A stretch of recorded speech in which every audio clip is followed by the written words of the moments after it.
আছি,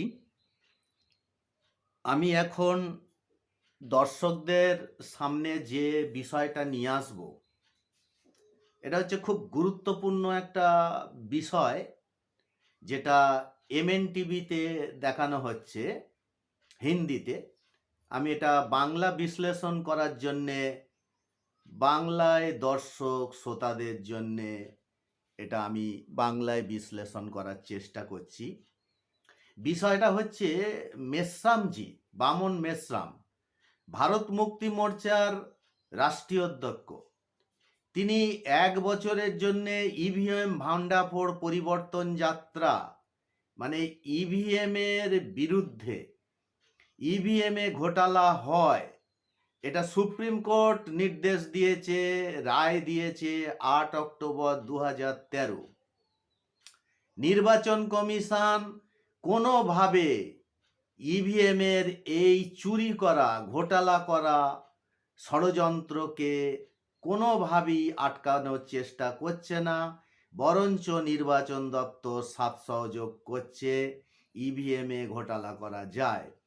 তো এই নিয়ে কংগ্রেস দল এবং সাথে অন্যান্য সহযোগী দল বৈঠক করেছে।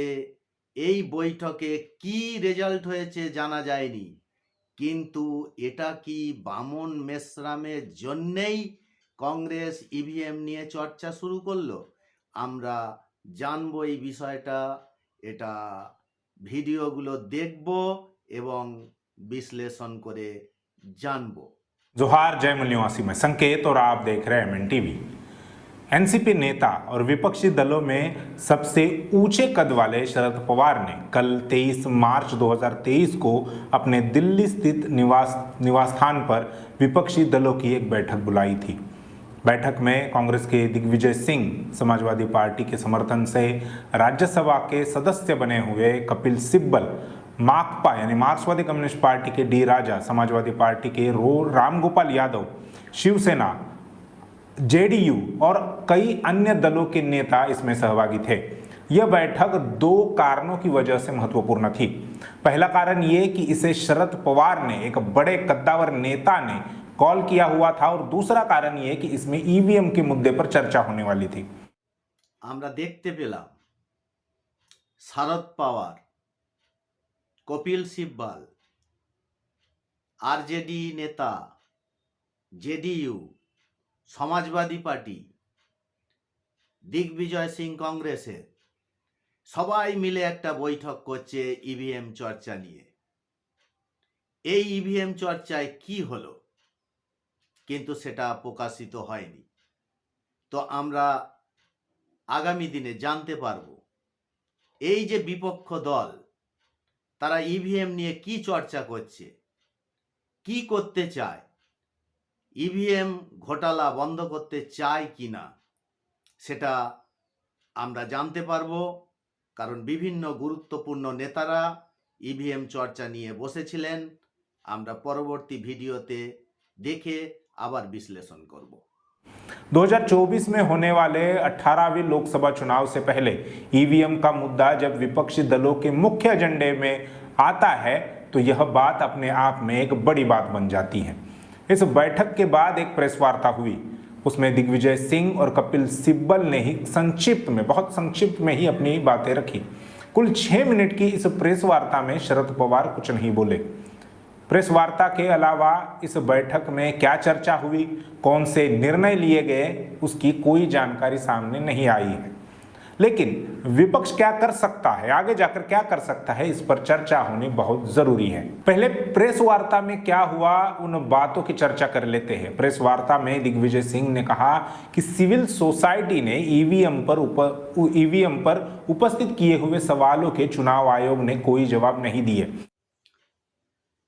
ইভিএম নিয়ে চর্চা হলো, কপিল সিব্বল, দিগ্বিজয় সিং তারা বক্তব্য রাখলেন এবং শরদ পাওয়ারও সংক্ষিপ্ত বক্তব্য রাখলেন। প্রেস বার্তাতে বললেন দিগ্বিজয় সিং যে সাধারণ মানুষ ইভিএমের উপরে যে সওয়াল তুলেছে, অর্থাৎ প্রশ্ন তুলেছে, সে ব্যাপারে নির্বাচন কমিশন আজ পর্যন্ত কোনো জবাব দেয়নি। এটা প্রেস বার্তায় উঠে এলো। दिए। इस सिविल सोसाइटी में दर्जनों रिटायर्ड आईएएस, आईपीएस, आईएफएस अधिकारी एवं टेक्निकल एक्सपर्ट्स, प्रोफेसर्स सहभागी हैं। दिग्विजय सिंह ने आगे कहा कि जस्टिस लोकुर की अध्यक्षता में बने सिटीजन्स कमीशन ऑन इलेक्शन ने अब तक 2 रिपोर्ट प्रकाशित किए हैं। उस पर भी चुनाव आयोग ने कोई जवाब नहीं दिया और न ही कोई कार्रवाई की है। दिग्विजय सिंह आगे कहते हैं कि ईवीएम के साथ अब रिमोट वोटिंग मशीन यानी आरवीएम को भी चुनाव आयोग चुनाव प्रणाली में लाना चाहता है। दिग्विजय सिंह बोलें, रिटायर्ड आईएएस, आईपीएस विभिन्न आधिकारिक प्राय 10 जन लिखितभावे निर्वाचन कमिशन के भोटर ব্যাপারে নানান কিছু বলেছেন ইভিএম এর বিষয়ে। সেই উত্তর নির্বাচন কমিশন দেননি এবং কোনো মকদ্দমাও করেননি। এ এক অদ্ভুত ব্যাপার। অথচ নির্বাচন কমিশন নতুন আরেক মেশিন আনতে চাইছেন, ইলেকট্রনিক্স মেশিন। সেটা হচ্ছে remote voting machine, RVM, remote voting machine. এই সম্বন্ধে আমরা পরবর্তী ভিডিওতে জানব এ মেশিন আবার কি কলা কৌশলের জন্য আনছে নির্বাচন কমিশন। जिसके लिए उन्होंने डेमो देने के लिए एक सर्वदलीय बैठक जनवरी के महीने में बुलाई थी, पर सभी विपक्षी दलों ने उस बैठक का बहिष्कार कर दिया और आरवीएम यानी रिमोट वोटिंग मशीन को सिरे से खारिज कर दिया। उन्होंने आगे कहा कि ईवीएम जो चिप होती है, ईवीएम में जो चिप होती है उसको लेकर चुनाव आयोग बार बार लगातार ये कहता रहता है कि वह वन टाइम प्रोग्रामेबल चिप है, लेकिन उसमें इंटरनेट के माध्यम से पार्टी के निशान और उम्मीदवारों के नाम कैसे डाले जाते हैं। ऐसे कई सवाल कांग्रेस के नेता दिग्विजय सिंह ने प्रेस वार्ता में उपस्थित किए। प्रेस वार्ता में राज्यसभा के सांसद कपिल सिब्बल ने कहा कि दुनिया के सभी विकसित देशों में ईवीएम के बिना चुनाव होते हैं। उन्होंने यूरोपीय देश, इंग्लैंड और अमेरिका के उदाहरण देते हुए ये बात कही। निर्वाचन कमिशन রিমোট ভোটিং মেশিন নিয়ে জানুয়ারি মাসে অল পার্টির মিটিং ডেকে ডেমো দেওয়ার চেষ্টা করেন এবং বিপক্ষ দল সেই আবেদনকে, নির্বাচন কমিশনের আবেদনকে খারিজ করে দেন। নির্বাচন কমিশন বারবার বলার চেষ্টা করেন যে ইভিএম এর যে চিপ আছে এতে ঘোটালা করা সম্ভব নয়, কিন্তু দিগ্বিজয় সিং বা অন্যান্যরা এটাকে মানতেই রাজি হননি, খারিজ করে দেন। রাজ্যসভার মেম্বার কপিল সিব্বল তিনি বারবার বলতে থাকেন যে ইউরোপীয় কান্ট্রি, যেখানে ইংল্যান্ড, আমেরিকার মতো দেশ ইভিএমে ভোট হয় না, সেখানে ব্যালটেই ভোট হয়। এ কথা কপিল সিব্বল बोलते থাকেন। कही कपिल सिब्बल ने आगे कहा कि ये कोई पहली बार नहीं है कि हमने चुनाव आयोग के सामने ईवीएम को लेकर सवाल खड़े किए हैं। हमने ऐसा कई बार, दर्जनों बार किया है। पिछले 8 सालों का उन्होंने हवाला दिया। कपिल सिब्बल आगे कहते हैं कि जब जब भी ईवीएम में खराबी आई है तब तब वोट जो है वो भाजपा को ही गया है, दूसरी किसी पार्टी को नहीं गया। यह आपने भी देखा है और हमने भी देखा है। ये बातें केवल राजनीतिक दलों तक सीमित नहीं है, बल्कि यह बातें जनता में फैल चुकी है। इस पर आज तक चुनाव आयोग ने कोई जवाब नहीं दिया है। कपिल सिब्बल ने चुनाव आयोग को चेतावनी देते हुए कहा कि अब की बार हम चुनाव आयोग के पास आखिरी बार जाएंगे और कहेंगे कि आप इसके बारे में क्या करने वाले हैं, ये बताइए। কপিল সিব্বল তিনি একবার নয় বহুবার নির্বাচন কমিশনকে এই কথা বলার চেষ্টা করেছেন। নির্বাচন কমিশন এ কথা শোনেনি। বারবার ইভিএমে ভোট করে বেশিরভাগ সময়ই ভোট বিজেপির দিকে চলে গিয়েছে ইভিএমে। এ কথা শুধু রাজনৈতিক দল জানে না, আম জনতাও আজকে জেনে গিয়েছে। তাই কপিল সিব্বল নির্বাচন কমিশনকে শেষবারের মতো অভিযোগ জানাতে যাচ্ছেন যে ইভিএমে ভোট যাতে না হয়, এই হচ্ছে তার শেষবারের মতো निर्वाचन कमीशन के उक्ति। चुनाव आयोग को लिखित में सवाल पूछे जाएंगे और चुनाव आयोग से भी उम्मीद की जाएगी या उनको ये बताया जाएगा कि आप जो जवाब देंगे वो हमें लिखित में ही दे। और अगर चुनाव आयोग हमारे सवालों के सही से जवाब नहीं देता है, हमें संतुष्ट नहीं करता है, तो हम राजनीतिक दल ये फैसला करेंगे कि हमें आगे क्या करना है। अपनी बात को आगे बढ़ाते हुए कपिल सिब्बल ने कहा कि दुनिया का कोई टेक्निकल एक्सपर्ट ये नहीं कह सकता कि कोई भी इलेक्ट्रॉनिक मशीन जो है, किसी प्रकार की मशीन, उसे हैक नहीं किया जा सकता। यह भारत के लोकतंत्र का सवाल है जिसकी नींव एक व्यक्ति एक वोट पर बनी है। अगर इस नींव के साथ ही हेराफेरी होती है तब तो लोकतंत्र ही खतरे में आ सकता। कपिल सिब्बल बोलें जे लिखित चिठी देवें निर्वाचन कमिशन के एवं लिखितई उत्तर चाই, कारण एटाई ओनार शेष निर्वाचन कमिशनेर काछे आवेदन। उनी बोलेছেন যে দুনিয়ার যে খুব ভালো মাপের যারা টেকনিশিয়ান, টেকনিক্যাল কাজ করে, কোনো ইলেকট্রনিক্স মেশিন কে হ্যাকিং করা যায় না এরকম কোনো কথা নেই। প্রত্যেকটা ইলেকট্রনিক্স মেশিনকেই হ্যাকিং করা যায়। সেই জন্যে এ গণতন্ত্রের ব্যাপার, এটা জনগণের ব্যাপার।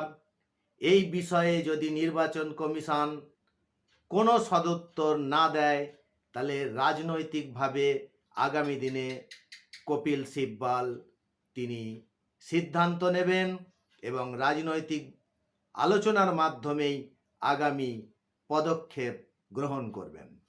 शरद पवार इस पूरी प्रेस वार्ता में खामोश थे। एक पत्रकार के सवाल के जवाब में शरद पवार ने कहा कि हम चुनाव प्रणाली पर शंका उपस्थित नहीं कर रहे, हमें चुनाव आयोग से केवल हमारे जवाब चाहिए।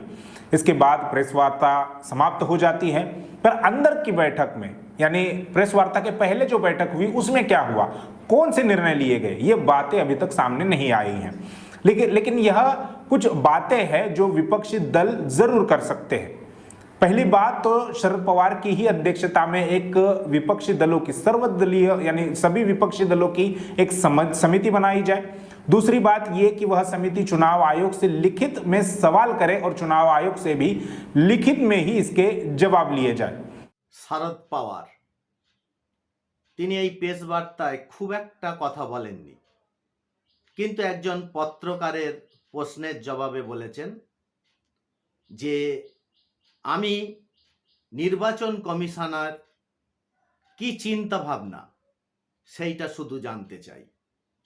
কিন্তু প্রেস বার্তার আগে যে বৈঠক হয় সে বৈঠকে কি আলোচনা হলো সে ব্যাপারে কোনো কিছুই প্রকাশ্যে আসেনি, কিন্তু এটা অনুমান করা যায়।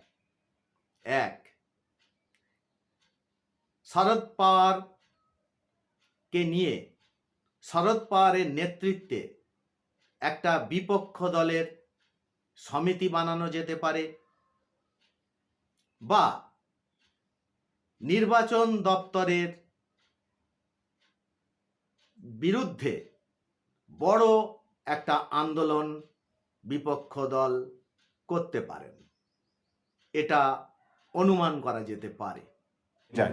ऐसा इसलिए क्योंकि इसके पहले भी विपक्षी दलों ने चुनाव आयोग से बात की है।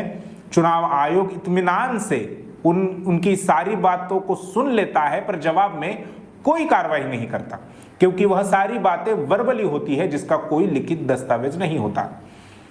इसलिए पिछली कमियों को ध्यान में रखकर इस बार चुनाव आयोग से लिखित में ही सवाल जवाब करना चाहिए। इसमें तीसरी बात जो विपक्षी दल है वो ये कर सकते हैं कि कपिल सिब्बल के नेतृत्व में इंसाफ के सिपाही नाम का जो उनका वकीलों का संगठन है उसके माध्यम से ईवीएम का मुद्दा सुप्रीम कोर्ट में उठाया जाए। कपिल सिब्बल এর আগে অনেক মৌখিক আলোচনা নির্বাচন কমিশনের সাথে করেছেন, কিন্তু তার কোনো ফলাফল পাননি। তাই এবার তিনি চাইছেন একদম লিখিত, তিনি লিখিত প্রশ্ন করবেন এবং নির্বাচন কমিশন লিখিত জবাব দেবেন। এবং তিনি আরও একটা বিষয় করেন যে তার একটা উকিল সংগঠন আছে, সেই উকিল সংগঠনের মাধ্যমে সুপ্রিম কোর্টে কেস করবেন বলে একটা চিন্তা ভাবনা করেছেন এই ईवीएम এর বিষয়ে। फरवरी 2019 में कांग्रेस के नेतृत्व में ईवीएम का मुद्दा सुप्रीम कोर्ट में उठाया गया था, इसलिए अब सुप्रीम कोर्ट में उसका नेतृत्व बदल देना चाहिए। चौथी बात यह कि ईवीएम के खिलाफ जन आंदोलन किया जाना चाहिए। इसमें बड़े पैमाने पर मतदाताओं को यानी लोगों को इन ईवीएम के षड्यंत्रों के बारे में जागरूक करना चाहिए, मतदाताओं को सतर्क करना चाहिए और रास्ते पर उतरकर आंदोलन करने जैसे काम इसमें होने चाहिए। কংগ্রেস 2019-এর ফেব্রুয়ারিতে সুপ্রিম কোর্টে ईवीएम বিষয়ে আবেদন করেন।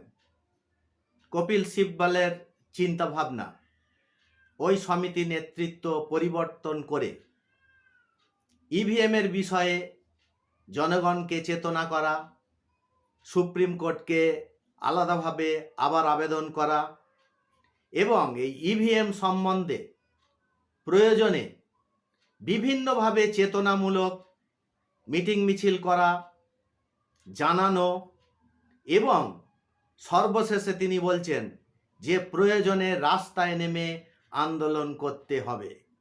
पांचवी बात ये कर सकता है कि अगर 2024 के लोकसभा चुनाव से पहले चुनाव आयोग सुधार नहीं करता है तो लोकसभा चुनाव का सभी विपक्षी दल मिलकर बहिष्कार करना चाहिए।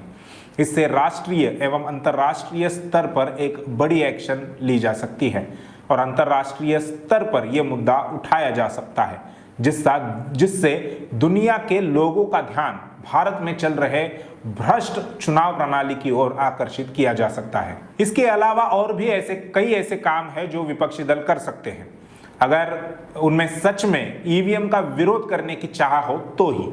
जैसे टेक्निकल एक्सपर्ट्स लोगों की एक कमेटी बनाई जाए, जिसका चेयरमैन हैदराबाद के इंजीनियर हरिप्रसाद को बना दिया जाए। इसके अलावा ईवीएम के मुद्दे पर काम करने वाली जो तमाम प्रकार की एनजीओज है, जैसे एडीआर है, सामाजिक संगठन है, वाम से भारत मुक्ति मोर्चा जैसे सामाजिक संगठन है, उनको भी राजनीतिक दलों के आंदोलन के साथ जोड़ा जाए। कांग्रेस এবং বিপক্ষ দল কপিল সিব্বলের যে প্রশ্ন যে যদি নির্বাচন কমিশন কোনো কথা না শোনে তাহলে বিপক্ষ দল সবাই মিলে নির্বাচন যে 24-এর ইলেকশন লোকসভা ইলেকশন এটাকে বয়কট করা। বয়কট করলে কি হবে? এটা আন্তর্জাতিক ইস্যু হয়ে যাবে। আন্তর্জাতিক ইস্যুতে একটা সারা পৃথিবীতে নির্বাচন কমিশন সম্বন্ধে আলোচনা হবে যে নির্বাচন কমিশন ভারতবর্ষে বারবার ईवीएम ঘোটালা করার সাথে যুক্ত হয়ে পড়ছে। তিনি আরেকটা বিকল্প পথের কথা বলেন, যেটা হায়দ্রাবাদের হরিপ্রসাদকে চেয়ারম্যান করে একটা টেকনিক্যাল কমিটি করা যেতে পারে। টেকনিক্যাল কমিটি করে এই নির্বাচনে ईवीएम যে ব্যবহার করা হচ্ছে তাকে সব সময় নজরে রেখে একটা কাজ করা যেতে পারে এবং এর সাথে এনজিও যারা টেকনিক্যালি ईवीएम বিষয়ে কাজ করে তাদের জোড়া যেতে পারে। আবার এর সাথে ভারত মুক্তি মোর্চা, বহুজন ক্রান্তি মোর্চা যে সামাজিক সংগঠন আছে এই সামাজিক সংগঠনকেও রাজনৈতিক আন্দোলনের সাথে জুড়ে ईवीएम এর বিষয়ে বড় আন্দোলন করা যেতে পারে। जोड़ा जाए, उनकी भी एक समिति, एक कमेटी बनाई जाए। अब आरएसएस और बीजेपी सभी क्षेत्रीय दलों को समाप्त कर द्विदलीय लोकतंत्र को स्थापित करने की दिशा में आगे बढ़ रही है और इसकी उन्होंने शुरुआत भी कर दी है क्षेत्रीय दलों को खत्म करने से। जैसे उदाहरण महाराष्ट्र का लिया जा सकता है और हो सकता है कि यह क्षेत्रीय दलों का आखिरी चुनाव हो। इसके बाद वह चुनाव लड़ने के लायक भी नहीं हो, इसलिए भाजपा विरोधी क्षेत्रीय दलों को भी इसके साथ जोड़ना जरूरी है। अगर विपक्ष इन तमाम मुद्दों पर काम करे तो भारत में लोकतंत्र को बचाया जा सकता है, लेकिन अगर उन्होंने ऐसा नहीं किया तो लोकतंत्र की हत्या में विपक्ष भी सत्ताधारी पक्ष के बराबरी का हिस्सेदार होगा। ভাজপা বিজেপি যেটা চিন্তা করেছে যে আঞ্চলিক দলগুলোকে শেষ করে দেওয়া যায় যাতে, এবং এ বিষয়ে মহারাষ্ট্র তার উদাহরণ রয়েছে, এবং বিভিন্ন বিষয়ে হয়তো আগামী 24-এর লোকসভা ইলেকশন আঞ্চলিক দলের শেষ ইলেকশন হবে, কারণ তারা ইলেকশনে লড়ার আর কোনো শক্তি বা আর কোনো জায়গা তারা পাবে না। বিজেপি ভাজপা ভারতবর্ষে দ্বিদলীয় ব্যবস্থা করার চেষ্টা করছে ইভিএমের মাধ্যমে। যদি এখানে বিপক্ষ দল যারা আছে তারা সবাই মিলে সমিতি করে যদি এই ইভিএম ঘোটালা, ইভিএমের চুরি যদি বন্ধ করার চেষ্টা না করে, তাহলে সাধারণ জনগণ, ভারতবর্ষের নাগরিকদের কাছে তারা সরকার আর বিরোধী পক্ষ সমান এ বিষয়ে প্রমাণ হয়ে যাবে। 2019 के लोकसभा चुनाव से पहले भी विपक्षी दलों ने ईवीएम के विरोध में आंदोलन करने की बात कही थी और उस प्रकार का फैसला भी उन्होंने किया था, लेकिन ऐन चुनाव के वक्त यानी चुनाव के नतीजे जिस दिन घोषित हुए विपक्ष धाराशायी हो गया। उस वक्त सबसे बड़े विपक्षी दल कांग्रेस ने जैसे भाजपा को मदद करने के लिए ही सुप्रीम कोर्ट में फरवरी 2019 में केस दायर की थी, जिससे भाजपा को 2019 के लोकसभा चुनाव में घोटाला करना संभव हुआ था और वो चुनाव जीत गए थे। कांग्रेस 2019 সালের নির্বাচনে ইভিএম ঘোটালার বিরুদ্ধে আন্দোলন করবে বলে মানুষকে আশ্বাস দেয়, কিন্তু 19-এর ইলেকশনের পরে বিপক্ষ দল অর্থাৎ কংগ্রেস ধরাশায়ী হয়ে যায়। এখানে একটা প্রশ্ন আসে যে 2019-এর ফেব্রুয়ারি মাসে অভিষেক মনু সংঘি দ্বারা কংগ্রেস যে সুপ্রিম কোর্টে 50% ইভিএম পেপার টেল মিলানের যে কেস করে, এটা পুরোপুরি বিজেপিকে ভোটে জেতার মদত, এবং সুপ্রিম কোর্ট সেখানে 1% মিলনের রায় দেয়। এই জায়গাটা কংগ্রেসের মদত ছিল এবং বিজেপি কংগ্রেসের সেই মদতেই জিতেছে বলে आम জনতার चिंता भावना गए थे। अगर इस बार भी विपक्ष कोई ठोस निर्णय लेकर उस पर अमल नहीं करता तो उनके साथ देश के लोकतंत्र का भविष्य भी खतरे में आ सकता है। इसलिए अब सारे देश के लोग विपक्ष की ओर आंखें लगाकर देख रहे हैं कि क्या विपक्ष सही मायने में लोकतंत्र को बचाने के लिए कुछ कर भी रहा है या नहीं।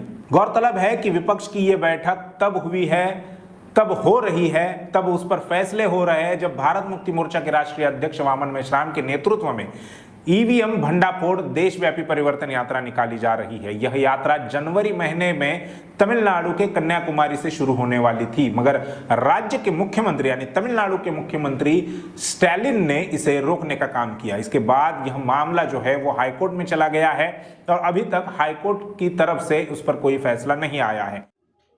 जनता দেখছে যে 24-এর ইলেকশনেও বিপক্ষ দল ইভিএমের বিরুদ্ধে সঠিক আন্দোলন করে কিনা, ইভিএম নিয়ে তারা কি সিদ্ধান্ত নিচ্ছে সেটা জনতা দেখছে।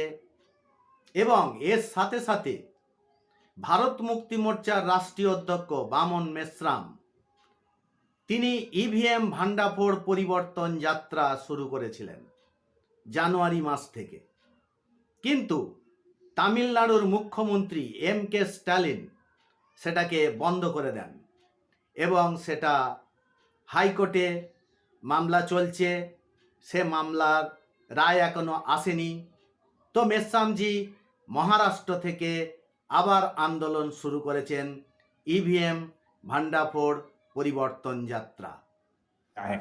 इसलिए वामन मेश्राम ने 21 फरवरी से महाराष्ट्र से अपनी ईवीएम भंडाफोड़ राष्ट्रव्यापी परिवर्तन यात्रा को शुरू कर दिया है और अब वह यात्रा उत्तर प्रदेश में चल रही है। उत्तर प्रदेश के जिलों में, तहसीलों में, गांवों में जा रही है। वामन मेश्राम के नेतृत्व में ईवीएम के षड्यंत्रों का भंडाफोड़ करने वाली यह दूसरी परिवर्तन यात्रा है। पहली परिवर्तन यात्रा जून 2019 में निकाली गई थी। वह यात्रा केवल 6 महीने के लिए ही थी, मगर বামন মেশ্রাম রাষ্ট্রীয় অধ্যক্ষ ভারত মুক্তি মোর্চা, তিনি মহারাষ্ট্র থেকে ইভিএম ভান্ডাফোড় পরিবর্তন যাত্রা শুরু করেছেন। ইভিএম এর বিরুদ্ধে আন্দোলন, ইভিএম ঘোটালার বিরুদ্ধে আন্দোলন, ইভিএম এর ষড়যন্ত্রের বিরুদ্ধে আন্দোলন। তিনি এই আন্দোলন করতে করতে উত্তরপ্রদেশ পর্যন্ত চলে এসেছেন এবং উত্তরপ্রদেশের জেলা, গ্রামে গ্রামে তিনি ইভিএমের এই ঘোটালার বিরুদ্ধে, ইভিএমে কি কি ষড়যন্ত্র হচ্ছে সে বিষয়ে জনসাধারণকে জাগ্রত করছেন। এই ইভিএম ভান্ডাফোড় পরিবর্তন যাত্রা বামন মেশ্রামের পার্ট 2, অর্থাৎ দ্বিতীয়বার ইভিএম ভান্ডাফোড় পরিবর্তন যাত্রা। তিনি এর আগেও ইভিএম ভান্ডাফোড় পরিবর্তন যাত্রা শুরু করেছিলেন জুন 2019-এ, সেটা 6 মাস হয়েছিল। এখন চলছে ইভিএম ভান্ডাফোড় পরিবর্তন যাত্রা পার্ট 2। मगर अब जो ये दूसरी परिवर्तन यात्रा चल रही है वह पूरे 1 साल तक चलेगी और देश के 670 जिलों से होकर जाएगी। वामन मेश्राम की वजह से, वामन मेश्राम की इस तरह की परिवर्तन यात्रा के दबाव से ही विपक्षी दलों को ईवीएम के मुद्दे को अपने एजेंडे में लेना पड़ रहा है। यह यात्रा अब तक तो केवल महाराष्ट्र इस एक राज्य से गुजरी है, अब तो आगे और लंबा सफर तय करना है। हाईकोर्ट से निर्णय आने के बाद वह अपने पूर्व निर्धारित स्थान से शुरू होगी और सारे देश भर के लोगों को जागृत करेगी। इतना जरूर है कि वामन मेश्राम की वजह से ही विपक्ष ईवीएम पर बोलने के लिए मजबूर हो गया है। বামন মেশ্রাম তার ইভিএম ভান্ডাফোড় পরিবর্তন যাত্রা মহারাষ্ট্র থেকে উত্তরপ্রদেশে চলে এসছে। শুধু উত্তরপ্রদেশের নয়, এটা চলবে টানা 1 বছর এবং ভারতবর্ষে প্রায় এটা চলবে এবং যখনই হাইকোর্টের রায় আসবে সেটা আগের নির্ধারিত যে কন্যাকুমারী থেকে কাশ্মীর পর্যন্ত ইভিএম ভান্ডাফোড় পরিবর্তন যাত্রা শুরু হওয়ার কথা ছিল, আবার কন্যাকুমারী থেকেই শুরু হবে, ওটা হাইকোর্টের রায় আসার পরে। এখানে একটা বিশেষ গুরুত্বপূর্ণ যে বামন মেশ্রামের আন্দোলনের জন্যেই আজকে কংগ্রেস বা বিপক্ষ দল এই ইভিএমের উপরে চর্চা শুরু করেছে এবং এই চর্চা বিপক্ষ দল করা ছাড়া কোনো পথ সম্ভবত আর নেই। তাই বামন মেশ্রাম যেভাবে মাঠে নেমে জন আন্দোলন শুরু করেছেন, এতে বিপক্ষ দল খুবই অসুবিধায় পড়ে গিয়ে ইভিএমকে আবার চর্চার মধ্যে নিয়ে এসেছে, এটাই অনুমান করা যেতে পারে। তাই দর্শকবৃন্দ, শ্রোতা, প্রত্যেকের কাছে আবেদন রইল, ভারতবর্ষের গণতন্ত্র এখন খুব ভয়ানক জায়গায় পৌঁছেছে। গণতন্ত্র বাঁচবে কিনা, তাই ভারতবর্ষে একমাত্র বামন মেশ্রাম, রাষ্ট্রীয় অধ্যক্ষ ভারত মুক্তি মোর্চা, তিনি ইভিএমের বিরুদ্ধে খোল্লা সারা দেশ জুড়ে আন্দোলন শুরু করেছেন, আপনাদের যদি সমর্থন থাকে এ আন্দোলন আরও দ্রুত গতিতে এগোবে এবং ভারতবর্ষে গণতন্ত্র ফিরে আসবে, এটা বলা যায়।